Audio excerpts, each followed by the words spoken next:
Sisters world. నేను మీ పావని. అందరూ ఎలా ఉన్నారండి? బాగున్నారా? నేనైతే చాలా అంటే చాలా బాగున్నాను. మీరందరూ కూడా హెల్తీగా హ్యాపీగా ఉండాలని హార్ట్ఫుల్గా కోరుకుంటున్నానండి. మీ అందరి హెల్త్ కోసం ఇవాళ ఒక మంచి హెల్తీ రెసిపీని అయితే తీసుకొచ్చేసాను అనమాట. అదే ఆమ్లా క్యాండీ అండి. ఆమ్లా అంటే అందరికీ తెలుసు కదా, కొండ ఉసిరికాయలు అంటూ ఉంటాం కదా మనం ఎక్కువగా. కానీ ఆ ఉసిరికాయలు చేసే మేలైతే ఏ ఫ్రూట్ చేయదండి. ఈ రోజుల్లో ప్రతిరోజు ఒక్క ఉసిరికాయ తింటే చాలు మన హెల్త్‌కి ఎంత మంచిదంటే, మన బాడీలో ఉండే ప్రతి ఆర్గాన్‌ని క్లీన్ చేయడంతో పాటు మనకి హెయిర్ లాస్ ఉన్నా, వైట్ హెయిర్ వస్తున్నా, మనకి స్కిన్‌కి సంబంధించిన ఎటువంటి డిసీజ్ ఉన్నా సరే, మనకి ఆమ్లా అనేది బెస్ట్ సొల్యూషన్ అనమాట. చాలా అంటే చాలా యూజెస్ ఉంటాయండి. కానీ జనరల్‌గా ఉసిరికాయని డైరెక్ట్‌గా తినడం చాలా ఇబ్బంది పడిపోతూ ఉంటాం కదా! జ్యూసెస్‌లా తాగడానికి కూడా ఎక్కువ ఇష్టపడుతూ ఉండరు. అలాంటి వాళ్ళు ఇలా క్యాండీస్ ప్రిపేర్ చేసుకోండి. సంవత్సరం పొడవునా నిలువుంటాయనమాట. డైలీ ఒక క్యాండీ తింటే చాలు. మీకెంత బావుంటుందంటే పుల్ల పుల్లగా, తీయగా మనకి ఫీవర్ వచ్చినప్పుడు ఏమీ తినాలని అనిపించలేనప్పుడు, నోరు చేదుగా ఉన్నప్పుడు ఇలాంటి క్యాండీ ఒక్కటి తింటూ ఉంటే మాత్రం హెల్త్‌కి హెల్త్, టేస్ట్‌కి టేస్ట్ అద్దిరిపోతుందనమాట. ముందుగా ఈ ఉసిరికాయలని ఒక 250 గ్రామ్స్ ఉసిరికాయలు తీసుకున్నానండి. వాటిని నీట్‌గా వాష్ చేసుకొని బాయిలింగ్ కాకుండా స్టీమింగ్ చేసుకోవాలనమాట. బాయిలింగ్ చేస్తే ఏమవుతుందంటే దీనిలో ఉండే పోషకాలన్నీ కూడా వాటర్‌లోకి వెళ్ళిపోతూ ఉంటాయి. సో, అలాంటప్పుడు మనం ఇలా స్టీమింగ్ చేసుకోవాలి. అలా స్టీమింగ్ చేసుకుంటే మనకు ఉసిరికాయలో ఉండే వాల్యూస్ అన్నీ ఉసిరికాయలోనే ఉంటాయన్నమాట. ఒక 15 మినిట్స్ మీడియం ఫ్లేమ్‌లో బాయిల్ చేస్తే సరిపోతుందండి. ఇలాగ ఉసిరికాయ అంతా పగిలినట్టు వస్తుందనమాట. మనకి డౌట్‌గా ఉంటే చాకుతో గుచ్చి కూడా చూడొచ్చు. మనకి పర్ఫెక్ట్‌గా బాయిల్ అయిపోతుంది. ఇలా బాయిల్ అయిపోయిన ఉసిరికాయలని ఒక 15 మినిట్స్ పాటు చల్లగా అయ్యే వరకు పక్కన ఉంచుకోండి. వేడి వేడిగా మనం వాటిని పీల్ చేయలేం కదా! సో, అందుకోసం చల్లగా అయ్యే వరకు ఉంచండి. ఒక 30 మినిట్స్ తర్వాత దీంట్లో ఉండే పిక్కలన్నిటిని సెపరేట్ చేసుకోండి. మనకి ఎంత ఈజీగా వస్తాయంటే ఒక్క 2 మినిట్స్‌లో ఎలా అనగానే దానిలో ఉండే పిక్కంతా బయటకొచ్చేస్తుందనమాట. అంత ఈజీగా వచ్చేస్తుంది. ఎందుకంటే బాగా ఉడికిపోయి ఉంటుంది కదా! ఆల్రెడీ స్టీమ్ అయ్యి ఉంది కదా!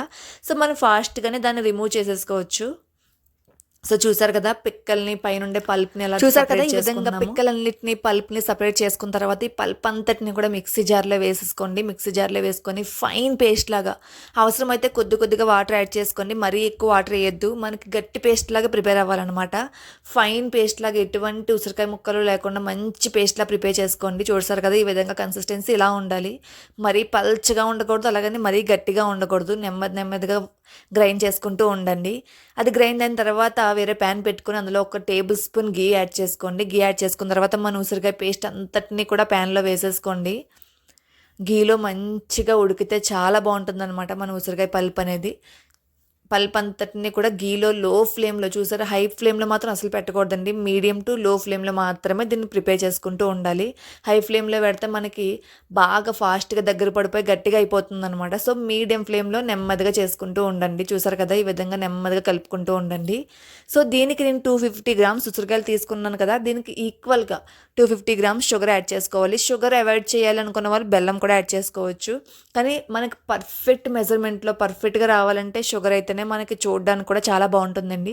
చూసారు కదా! షుగర్ యాడ్ చేయగానే కన్సిస్టెన్సీ అసలు టక్కన మారిపోయింది కదా! పల్చగా అయిపోయింది కదా! ఎందుకంటే షుగర్ అనేది మెల్ట్ అవుతుంది కదా! అందులో ఉండే పాకం వల్ల ఒక్కసారిగా కన్సిస్టెన్సీ అనేది చాలా పల్చగా అయిపోయింది. సో, మూత పెట్టుకొని మీడియం ఫ్లేమ్‌లో ఒక 15 మినిట్స్ కుక్ చేసుకుంటే చూసారు కదా! ఎంత ట్రాన్స్‌పరెంట్‌గా ఎంత మంచి లుక్ వచ్చిందో. సో, అదో పక్కన కుక్ అవుతూ ఉంటుంది. వేరొక పక్కన మనం ఒక 1 ½ టేబుల్ స్పూన్ కార్న్ ఫ్లోర్, కొంచెం వాటర్ వేసుకొని ఉండలు లేకుండా కలుపుకోండి. ఈ ఈ మిక్స్ అంతటిని కూడా మనం ఉసిరికాయ పేస్ట్‌లో వేసుకోవాలనమాట. ఈ కార్న్ ఫ్లోర్ యాడ్ చేయడం వల్ల ఏమవుతుందంటే మనకి మంచి స్టిక్కీ ఫ్లేవర్ వస్తుందనమాట. మనకి ట్రాన్స్పరెంట్ కలర్‌తో పాటు మనకి మంచిగా దగ్గరగా అవుతూ ఉంటుంది. మనం పీసెస్‌లా కట్ చేసుకున్నప్పుడు విడిపోకుండా మంచి స్టిక్కీగా ఉంటుందనమాట. సో, చూసారు కదా! కార్న్ ఫ్లోర్ వేయగానే ఇంకా కొంచెం దగ్గర పడింది. ఇంకా కాసేపు దగ్గర పడాలండి. ఏ కన్సిస్టెన్సీ రావాలంటే మనకి ఈ పేస్ట్ అనేది అసలు ప్యాన్‌కి అంటుకోకూడదు. ఆ ఆ కన్సిస్టెన్సీ రావాలి. చూసారు కదా! కొంచెం దగ్గర పడిన తర్వాత మనం దించుకొని ఒక 5 మినిట్స్ ముందు అందులో ఒక హాఫ్ లెమన్ జ్యూస్ యాడ్ చేసుకోండి. లెమన్ అనేది కూడా మనకి ఎక్కువ రోజులు నిల్వ ఉండడానికి చాలా యూజ్ అవుతుందనమాట. సో, లెమన్ జ్యూస్ కూడా వేసుకున్న తర్వాత మంచిగా కలుపుకొని, చూసారు కదా! ప్యాన్‌కి అంటుకోకుండా ఉండాలనమాట. అంతవరకు మనం కలుపుకుంటూనే ఉండాలి మీడియం ఫ్లేమ్‌లో వేసుకొని. మనకి పర్ఫెక్ట్‌గా ప్రిపేర్ అయిపోయిందండి. సో, స్టవ్ ఆఫ్ చేసేసుకుందాం. సో అది వేడిగా ఉన్నప్పుడే బటర్ పేపర్ వేసుకున్న బౌల్లో దీన్ని వేసుకోవాలి, ఎందుకంటే అది చల్లారే కొద్దీ గట్టిగా అయిపోతుంది అనమాట. అప్పుడు మనం కట్ చేసుకోవడానికి కూడా చాలా ఇబ్బంది పడాలి. సో వేడిగా ఉన్నప్పుడే వేరొక బౌల్లో యాడ్ చేసుకోండి. బటర్ పేపర్ యాడ్ చేయడం వల్ల ఏమవుతుందంటే మనకి తీయడానికి స్టిక్కీగా అంటుకోకుండా ఫాస్ట్గా రిమూవ్ అయిపోతుంది అనమాట. మీ దగ్గర బటర్ పేపర్ లేకపోతే గీ అప్లై చేసుకున్న బౌల్లో కూడా వేసుకోవచ్చు. సో చూసారు కదా, ఒక 30 మినిట్స్ పాటు పక్కన పెట్టుకుంటే సరిపోతుంది, చల్లగా అయిపోతుంది అనమాట. చూసారు కదా, 30 మినిట్స్ తర్వాత మనకి చేతికి అంటుకోకుండా పర్ఫెక్ట్గా ప్రిపేర్ అయిపోయింది. సో నెక్స్ట్ బటర్ పేపర్ అంతా రిమూవ్ చేసిన తర్వాత చూసారు కదా, మన ఆమ్లా క్యాండీ అనేది ఎంత బాగా వచ్చిందో. మీకు ఏ షేప్ నచ్చితే ఆ షేప్లో కట్ చేసుకోండి. నేను చిన్నగా స్క్వేర్ షేప్లోనే కట్ చేసుకున్నాను అనమాట. సో చూడ్డానికి ఎంత జెల్లీగా ఎంత బాగుందో కదా, తినడానికి కూడా అంతే బాగుంటుందండి. పుల్లగా తీయగా అసలు తింటూ ఉంటే మనకి ఒక ఉసిరికాయ తిన్న ఫ్లేవర్ అయితే కనిపించదు. కొంచెం ఉసిరికాయ ఫ్లేవర్గా, కొంచెం తీయగా పుల్లగా అద్దరిపోతుందనమాట. పైన షుగర్ పౌడర్తో డస్టింగ్ చేసుకోండి, చూడడానికి కూడా చాలా బాగుంటుంది. దీన్ని ఒక గ్లాస్ జార్లో వేసుకొని ఉంచుకుంటే 1 ఇయర్ పాటు నిర్మొహమాటంగా నిల్వ ఉంటాయండి. అసలు ఎన్ని రోజులైనా నిల్వ ఉంటాయన్నమాట. సో అన్ని రోజులు మనం ఉంచాం కాబట్టి ఎవ్రీ మంత్కి ఒకసారి ప్రిపేర్ చేసుకొని మరి ఎక్కువ రోజులు నిల్వ ఉంచుకొని తినడం కంటే అప్పటికప్పుడు చేసుకుంటే చాలా బాగుంటుందన్నమాట. డైలీ ఒకటి తినడానికి డెఫినెట్గా ప్రతి ఒక్కరు ట్రై చేయండి. సో మా రెసిపీ కనుక మీకు నచ్చినట్లయితే డెఫినెట్గా లైక్ చేయండి, షేర్ చేయండి. మా కామెంట్ సెక్షన్లో రెసిపీ ఎలా ఉందో కామెంట్ చేయడం మాత్రం మర్చిపోకండి. డెఫినెట్గా ఈ రెసిపీని మీ అందరూ ట్రై చేసి టేస్ట్ చేయాలని హార్ట్ఫుల్గా కోరుకుంటున్నానండి. మరిన్ని వీడియోస్ కోసం మా ఛానల్ డెఫినెట్గా సబ్స్క్రైబ్ చేసుకోండి. ఈ వీడియోని చివరి వరకు చూసినందుకు థ్యాంక్ యూ ఫర్ వాచింగ్.